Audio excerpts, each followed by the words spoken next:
The 2010s is an overrated rap decade, in my opinion. We go talk about it, but first things first, we're going to talk about something that happened within the 2010s, which is, of course, the forming of the Big Three. There's a tweet that says, the Big Three in rap, put them in order from top to bottom in the comments, and you know who the Big Three is.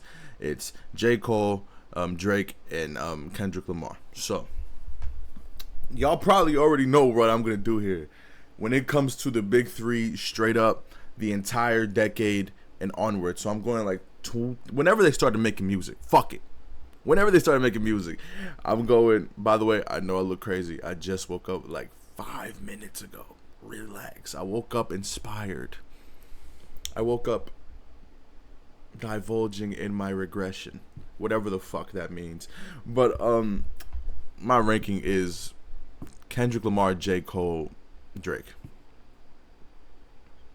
Drake had a great start to the decade. I give you that. Like 2016. Every year before 2016, he was great. And then big fall off. Big fucking fall off. I think J. Cole has more consistency, and I think even though Kendrick Lamar didn't have the most active 2010s, he still had 4 albums during that time period. 5 if you count the Black Panther one, and he still had the best verses by all of them by far. So, and if you want to argue that, you can. If somebody wants to come on here and argue music with me, let me know, because I deadass will do it. I don't give a fuck. If you come up on here rapping, I'm taking you off. If you know the video, you know. But yeah, that's pretty easy. Another thing from the 2010s that was happening is when everybody was responding to what Kendrick Lamar said in the Control verse, and we've talked about this before. And I'm gonna continue to talk about it. I cannot believe that this verse is what started what happened last year, because like everybody else understood the assignment that Kendrick Lamar had. Everybody else was like, okay, yeah, because rap is competition, y'all. Rap isn't fucking, oh, we're best friends, we're not gonna diss each other. No, friends can diss each other in rap. This isn't like MMA. Like, they're not fighting, they're dead ass just rapping at each other. But no, somebody got really sensitive about it. But we got tweets here from Pusha T, Fab, Big Crit, Bum B, LeBron, Joe Budden, let me see, Mobb Deep, Talib Kweli, let me see, Tyga even, Mac Miller, you know what I mean? Mac Miller said, if I can't do no nouns or verbs, I'm gonna start coming with the wildest adjective bars. Because he said, I don't want your core fans to want to hear like one more noun or verb from y'all. When you have somebody like Kendrick bring rap at like to the point where it's at right now, when it comes to like the Control verse and how he was able to really like wake up rap at the point that it was at that point, because a lot of people wasn't dissing in that time period. One diss battle I can remember from that era of like rap, the early 2010s, is probably like Hobson dissing on Tyler the Creator, and you see how that's aged. But yeah, the reason why I say that the 2010s is overrated, by the way, because the second half is so like mediocre to me in the main parts. Like, I understand, like I have an appeal for people like I like the Culture 1 by the Migos. Culture 2 is not good to me. I can understand the appeal of like early Lil Uzi, early Playboy Cardi and stuff like that. But if you compare it to stuff that was coming out earlier in the 2010s or even the 2000s, it's like not even fucking close. Speaking of a 2000s artist, recently there was a concert held by Lil Wayne, and it was in Detroit, and you can see fans leaving early, and you can see a lot of empty seats. Now, you guys already know, if you don't, Lil Wayne is one of my favorite artists of all time. Remove the art from the artist because he's a fucking dickhead idiot. But I can be honest with y'all, when it comes to current performances, he's probably one of the worst current performers in the world. I'm being genuinely serious. Simply off the fact that he really can't do shit. He has not aged well when it comes to his performing, which is not surprising because of his lifestyle and what he's done to like at this level of his career. But like old Lil Wayne used to be an amazing performer, top 10, I'll say. Like, he was really fun to watch. I used to watch his concerts all the time on YouTube, but not anymore, bro. He just sounds like it just sounds lazy, lackadaisical bullshit. And also, if he's playing shit from the Carter 6, I really don't want to hear it. Like, I'm gonna be simply honest, I really don't want to hear that shit. That album is not good to me. But yeah, some more stuff, some more. I'll say their name because it's a funny name on Twitter. SHREK Knows Rap says choose one album to keep, difficulty hard. After this, I'm gonna check if he has more, but I also have some big news, like some really big news. But it says the albums are Channel Orange by Frank Ocean, Fruitalin, I think that's how you say that, Fruitian by what's his name? Fuck, he's about to drop another album. Daniel Caesar, Kaleidoscope Dream by Miguel, and Control by SZA. Now, I love all these albums. One of my favorite songs when I was growing up, or like in like high school even, because it was on my R&B playlist, was Adorn. I like Adorn a lot. I'm a big fan of Channel Orange. Anybody who likes R&B, anybody who likes R&B with a little bit of like a pop kick or even like a disco kick, you're gonna like Channel Orange. If you don't like Control by SZA, you're sexist. Like, I'm not even capping. If you don't like Control by SZA, you're crazy. And Fruitian is probably top 4 most listened to R&B album for me. Like, I love that album. I was really into Daniel Caesar when he was like coming up. I really liked Japanese Denim. That was like my shit. I hate that he's a fucking cornball loser idiot. Like, I really hate it. I hate it so much. Like, I'm not going to listen to his new album because it's kind of hard to separate the art from the artist for me. Like, it's going to take me a while to really want to listen to it. But, man, to be honest with you, though, it's really between 2 albums. It's between Channel Orange and Control by SZA. Let me know what y'all think. Fuck, I might leave a poll on my community for this, like on my community page, because this is hard. Shout out to SHREK. This is shout out to SHREK. It's crazy. But I might go.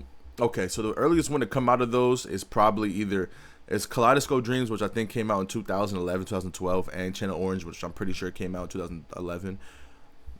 Or was that his other John?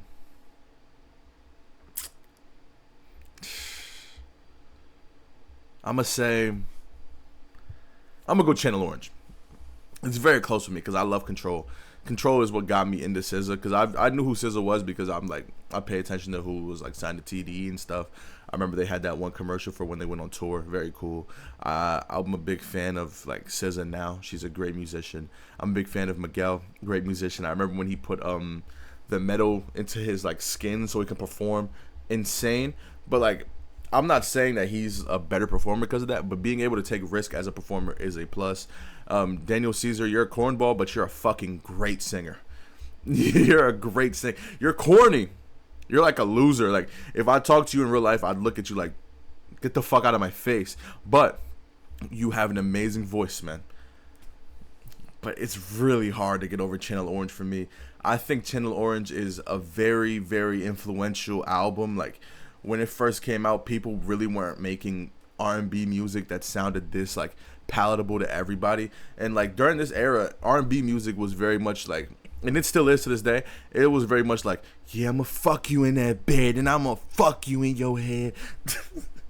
Like some shit like Trey Songz or like Chris Brown was singing at this time was all like horny, and it wasn't really about yearning. And this is a horny album, but like it's just so different than what like was coming out at that time, and it influenced a lot of R&B, so I have to give it. And I do love the album. Like, I revisit it a lot. Channel Orange is very, very fun to listen to. Real quick though, before I even check if SHREK has any other ones I can do, Funk Flex said Labor Day, September 1st would be his last show on Hot 97, man. Holy shit, that's crazy. When you think about how iconic Hot 97 is in the grand scheme of rap music, to hear it's the last one, I knew like everything has to end, but damn. Shout out to my boy Funk Flex, man. That shit is crazy. I don't understand. I don't think he does anything at this point after this, but man.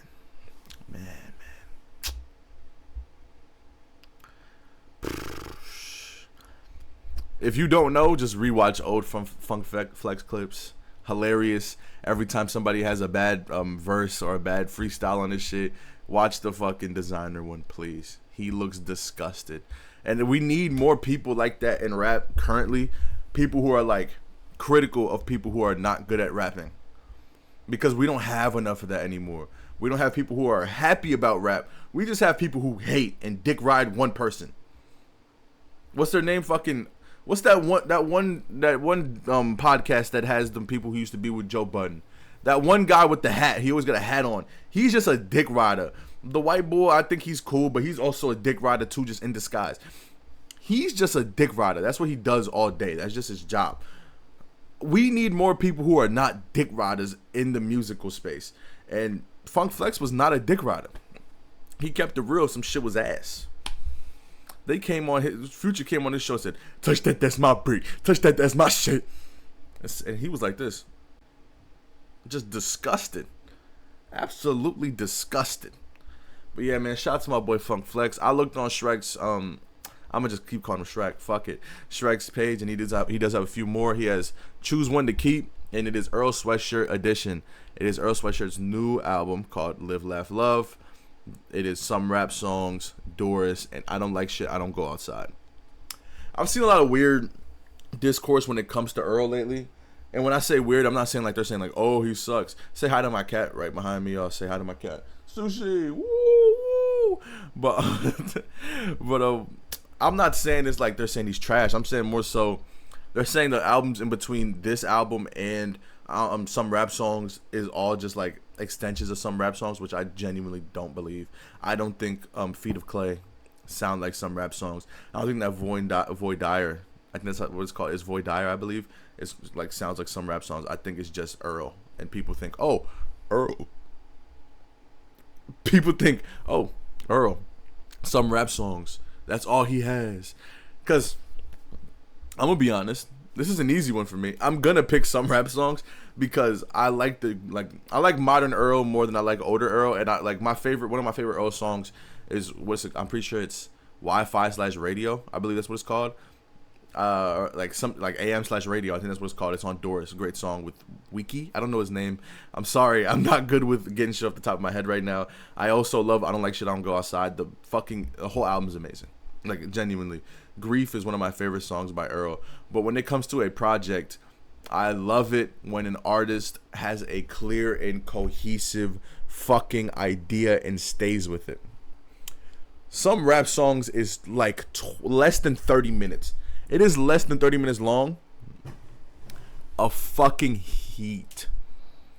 And I remember the first time I listened to it, and this is me as a fan of Earl. This is like around the time that I listened to Solace for the first time, because I didn't know it dropped at this time. Like I wasn't tapped into like music like lore, if you know what I mean. Like I was on YouTube listening to music. I was on like Skull MP3 downloading music illegally. No cap, I was downloading music illegally, listening to fucking Rich the Kid. Not Rich the Kid, sorry. Rich Homie Quan, rest in peace. That's what I was listening to. But like, I was listening to people like that at that point. I was still listening to Earl, of course. I was a big fan of Earl. But I didn't delve deep into anybody's discography other than albums at that point. I wasn't listening to mixtapes. I wasn't listening to like other things, basically. So I had first heard it at that point, and I was like, wow, Earl was like in a different place at this point. I don't think his next album's going to sound like this, because this came out in 2015. It's been 3 years. Brother, some rap songs is basically an extension of Solace when it comes to how he feels and his pain. Like, it's genuinely an extension of what that album or that project was. Like into a little bit longer form, like 18 more minutes. It is such a fucking great listen. Sad as hell. I saw people trolling on the internet try to say it's like a 6 out of 10. Shut up. That is an amazing album. It is my pick for out of these. If I didn't pick, I would probably say I Don't Like Shit, I Don't Go Outside, but I really do like Live, Laugh, Love a lot. It's been on repeat. An amazing song. I'm going to do, let's see how many more he has. I'm going to do 2 more of these. 2 more, because he has one right here, and it's 4 rap songs. It is JID's most recent one. I forgot what it's called. I really did. Let God Sort Him Out, Live, Laugh, Love, and let me see what this one's called. I can't see it. Oh, it's the Chance one. I'm tripping. It's literally fucking Chance's face. I just woke up, y'all. Please. So, out of these, I really like the Chance one a lot. I feel like it's a real revitalization of his career. I feel like he's coming hungry. He was very hungry on this album for sure. When he was talking about the church, very much like critical of what that church has done to like how people view Christianity, and like still like that, very very very like important. I will say very important for what he's trying to push there. But I won't say it's my favorite. I won't lie. And if you watch this, you know which one my favorite is. These are kind of easy for me. I wish he had different ones. SHREK knows rap. If you watch this video, do more of this, bro. This shit is fire. I really do like only having the opportunity to choose one. But my favorite album that's dropped this year is Let God Sort Him Out. It's literally grown in rating since I first rated it. I gave it a 9.1. I think it's a 9.5. It has no real misses to me. Like the only miss I would consider is All Things Considered, because it's not like, but like it's not like, the singing isn't really palatable, and the dream didn't come on the way that I thought he'd come on. So like, it's not the best. I will be completely honest, it's not the best. But yeah, it's like a 9.5 for me. If I had to pick another one, it'd be Earl. I think Earl's album is better than JID's, because the second half of JID's album isn't the best, but it is still a great album. I feel like a lot of people are trying to like give it this average or like mediocre scale a little too much. I think they're just holding him to the standard that he was at with his most recent album before this. So yeah. And then the last one, let me find it. Yep. Choose One to Keep, Level Hard. This is not hard for me. I'm sorry. It's Denzel Curry's most recent. I forgot what it's called. Is it like Something My Eyes? I think it's Something My Eyes. Mr. Morale and the Big Steppers. Let God Sort Him Out. And I'm pretty sure this is Dark Times by Vince Staples. I'm gonna be so honest. It's Mr. Morale and the Big Steppers. It's literally Mr. Morale and the Big Steppers. It's on a different tier than these albums. I think Mr. Morale's a 10. Re-listen to that shit. I'm being dead ass. I don't understand how it got the stigma that it was one of Kendrick's worst. It is such a fucking emotionally driven album by Kendrick Lamar. And I know that doesn't really mean much to a lot of people, but when he is talking about how life has gone for him and how he's been during this hiatus, and like, it's such a genuinely vulnerable project of him talking about his past and what he's become as a person. So like, genuinely listen to that shit. Re-listen 100%. But yeah, let me know how y'all feel about the vid. Peace.